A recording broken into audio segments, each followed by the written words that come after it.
नमस्ते, मैं हूँ रेखा सिंह। हमारे YouTube चैनल पर आप सभी का बहुत बहुत स्वागत है। हम आप सबको गणपति जी की आरती सुनाएंगे, जो कि जब भी हवन होता है तो आरती होती सबसे पहले गणपति जी की होती है, तो वही आरती सुनाएंगे। सबसे पहले आरती तोहार हो गौरा के लालनवा, सबसे पहले आरती तोहार हो गौरा के लालनवा।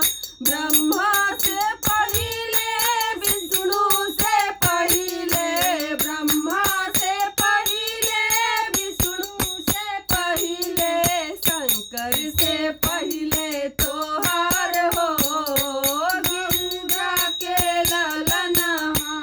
सबसे पहले आरती तोहार हो गौरा के लालनवा। राम से पहले लक्ष्मण से पहले, राम से पहले लक्ष्मण से पहले, सीता से पहले तोहार हो गौरा के लालनवा। सीता से पहले तोहार हो गौरा के लालनवा। सबसे पहले आरती तोहार हो गौरा के लालनवा। गंगा से पहले यमुना से पहले, गंगा से पहले यमुना से पहले, सरयू से पहले तोहार हो गौरा के लालनवा। सरयू से पहले तोहार हो गौरा के लालनवा। सबसे पहले आरती तोहार हो गौरा के लालनवा।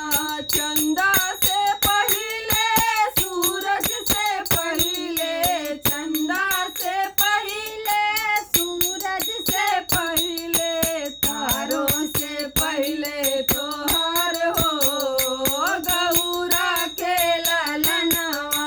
तारों से पहले तोहार हो गौरा के लालनवा।